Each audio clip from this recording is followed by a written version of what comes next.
कंधा कंधा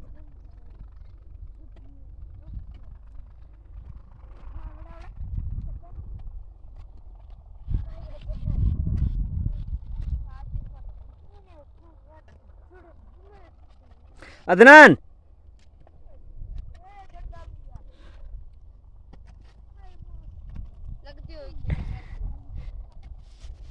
रेहान साहब कंदा चौकी छेक बनी थी चौकी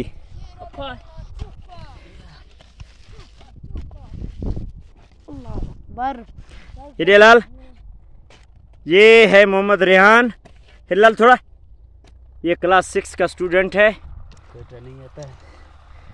अभी इसको कोयटा भेजना था। ये मोहम्मद जुनैद है। इसने मैट्रिक का इम्तिहान दे दिया। अभी कॉलेज में इसका दाखिला करेंगे। ये गांव में ये हालत है। ये देखो अभी इनको मैं कहता हूँ आ जाओ कोयटा, कहते नहीं हम लोग ज़मींदारी करते हैं। अभी ये हालत है।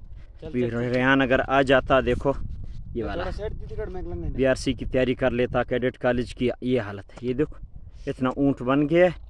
पढ़ाई जो है अभी पढ़ाई से भागता है। अदनान हिलाल अदनान अदनान अदनान हिलाल। हाँ ये हमारा छोटा छोटा भाई है।